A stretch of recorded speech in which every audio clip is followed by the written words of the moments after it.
ایک کالا کوا، ایک فریبی بھیڑیا، ایک مکار گیدڑ، تینوں ایک جنگل کے باسی تھے۔ اس جنگل کا راجا ایک شیر تھا، وہ اس کی خدمت میں رہتے تھے۔ اتفاق کی بات کہ ادھر سے ایک قافلہ گزرا۔ قافلے کا ایک اونٹ یہاں آ کر بیمار پڑ گیا۔ قافلے والوں نے بیمار اونٹ کو وہیں چھوڑ دیا اور آگے چلے گئے۔ اونٹ لوٹ پیٹ کر اچھا ہو گیا، بلکہ ہری بھری گھاس کھا کر خوب موٹا تازہ ہو گیا۔ ایک دن جنگل کے راجا کی سواری اس طرف سے گزری۔ اونٹ بہت گھبرایا۔ اس نے خیری اس میں دیکھی کہ شیر کے سامنے جا کر سر جھکا دیا۔ شیر نے گرج کر کہا، تمہاری یہ ہمت کیسے ہوئی کہ اونٹ کی طرح منہ اٹھائے میرے ملک میں آ گئے؟ اونٹ نے اپنی کہانی سنائی اور سر جھکا کر کہا، حضور، میں آپ کے رحم و کرم پر ہوں، چاہو تو مارو، چاہو جلاؤ۔ شیر نے اونٹ کو تابعداری پر آمادہ دیکھا تو اسے معاف کر دیا، پھر اسے اپنے خدمتگاروں میں شامل کر لیا۔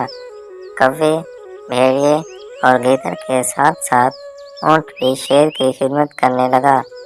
اس نے شیر کی ایسی خدمت کی کہ شیر نے اس کے عہدے میں ترقی کر دی۔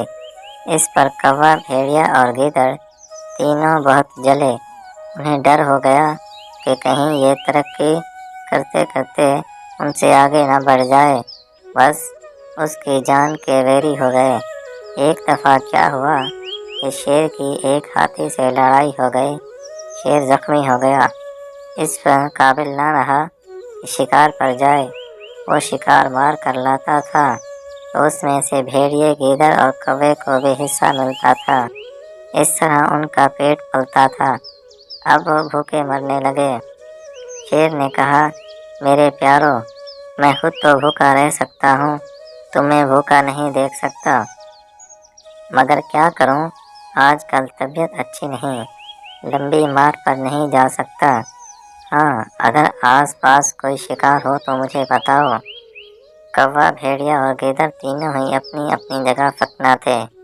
انہوں نے آنکھوں میں ایک دوسرے کو دیکھا اور اشاروں میں طے کر لیا۔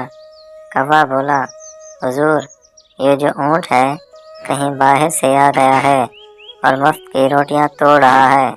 آپ کا نمک کھا کھا کر موٹا ہو گیا ہے، یہ کس دن کام آئے گا؟ شیر نے اس بات پر کوے کو بہت ڈانٹا اور کہا، کیا تو نہیں جانتا کہ اونٹ ہمارے وفاداروں میں سے ہے؟ شیر اگر اپنے وفاداروں کا شکار کرنے لگے تو وہ شیر نہیں رہتا۔ کوا چپ ہو گیا۔ پھر تینوں نے الگ جا کر ایک ترکیب بنائی اور ایک ترکیب سوچ کر شیر کی خدمت میں حاضر ہوئے۔ اونٹ کو بھی یہ کہہ کر ساتھ لائے کہ چلو، حضور کی طبیعت آج زیادہ خراب ہے، ان کی مزاج پرسی کر آئیں۔ کوا ہاتھ جوڑ کر بولا، حضور، میں نے عمر بھر آپ کا نمک کھایا ہے، آج کل آپ کی صحت یہ اجازت نہیں دیتی کہ شکار کے لیے نکلیں۔ میں چاہتا ہوں کہ کچھ حق نمک ادا کروں، میری جان حاضر ہے، مجھے کھائیے اور پیٹ کی آگ بجھائیے۔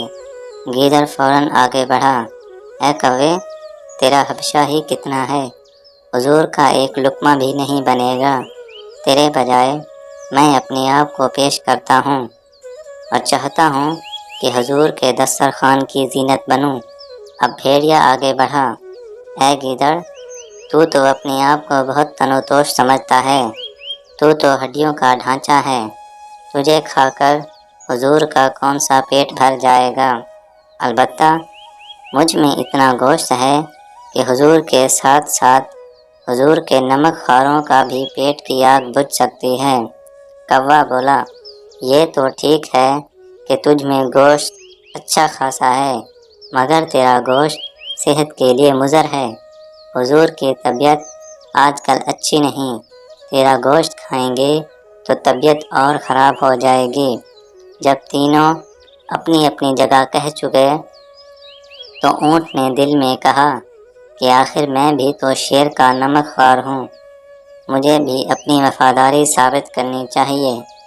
بڑھ کر کہا، حضور، میں حاضر ہوں، میں بڑا جانور ہوں اور میرا گوشت بھی ایسا ہے کہ بیمار بھی کھائے تو اسے گرانی نہ ہو۔ شیر کے بولنے سے پہلے ہی کوا، گیدڑ اور بھیڑیا بول پڑے۔ اونٹ کو شاباش دی، کہا وفادار ہو تو ایسا ہو، اور تیرا گوشت تو اس بیماری میں بہت ہی مفید ہے۔ اونٹ بیچارہ منہ دیکھتا رہ گیا۔